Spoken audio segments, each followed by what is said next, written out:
ಬಂಧುಗಳೇ, ಬೆಂಗಳೂರು ಪೂರ್ವ ವಲಯ ಜಿಬಿಎ ಮತ್ತು ಸರ್ಕಾರಿ ನೌಕರರ ಒಕ್ಕೂಟದಿಂದ ಆರ್ಎಚ್ಬಿ ಕಾಲೋನಿಯಲ್ಲಿ ಕನ್ನಡ ರಾಜ್ಯೋತ್ಸವ ಕಾರ್ಯಕ್ರಮ ನಡೆಯಿತು. ಇದರಲ್ಲಿ ಹಲವು ಸರ್ಕಾರಿ ಸಾಧಕರನ್ನು ಸನ್ಮಾನಿಸಲಾಯಿತು. ಈ ಕಾರ್ಯಕ್ರಮ ಅತಿ ವಿಜೃಂಭಣೆಯಿಂದ ನಡೆಯಿತು. ಅನ್ನದಾನ ಸಹ ಮಾಡಲಾಯಿತು. ಈ ಸಂದರ್ಭದಲ್ಲಿ ಹೇಳಬೇಕಾಗುತ್ತೆ, ಅದಕ್ಕೆ ಬೆನ್ನೆಲುಬಾಗಿ ಮಾನ್ಯ ಉಚ್ಚ ನ್ಯಾಯಾಲಯದ ಹಿರಿಯ ವಕೀಲರು, ಶ್ರೀಯುತರು, ನಮ್ಮ ಅಧಿಕಾರಿ ನೌಕರರ ನೆಚ್ಚಿನ ವಕೀಲರು ಅಂತಲೇ ಹೇಳಬೇಕು, ಶ್ರೀಯುತರು ಮುರಳೀಧರ್ ಅವರು. ಇದೇ ಒಂದು ಸಂದರ್ಭದಲ್ಲಿ ಸಮಾಜ ಸೇವಕರಾದಂತಹ ನನ್ನ ಸೋದರಿಯಾದಂತಹ ಕಾಂಚನ ರೆಡ್ಡಿಯವರು, ದಲಿತ ಸಂಘಟನೆ ಮುಖಂಡರು ಶ್ರೀ ಬಾಲಣ್ಣವರು, ಇವರು 3 ಜನ ಬಂದ ಮೇಲೆ ನಮ್ಮ ಸಂಘಕ್ಕೆ ಆನೆ ಬಲೆ ಆಗಿದೆ. ಅವರ ಸಹಕಾರ ಗ್ರೇಟರ್ ಬೆಂಗಳೂರು ಪ್ರಾಧಿಕಾರದ ಅಧಿಕಾರಿ ಮತ್ತು ನೌಕರ ಕ್ಷೇಮಾಭಿವೃದ್ಧಿ ಸಂಘದ ಸದಾ ನಿಮ್ಮ ಸಹಕಾರ ಇರಲಿ.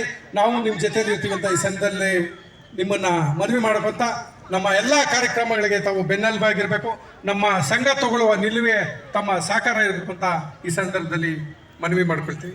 ಧನ್ಯವಾದಗಳು.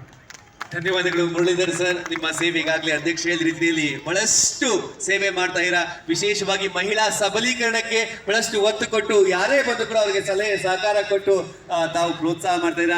ತಮ್ಮೆಲ್ಲರಿಗೂ ಕೂಡ ವಂದನೆಗಳು, ಧನ್ಯವಾದಗಳು.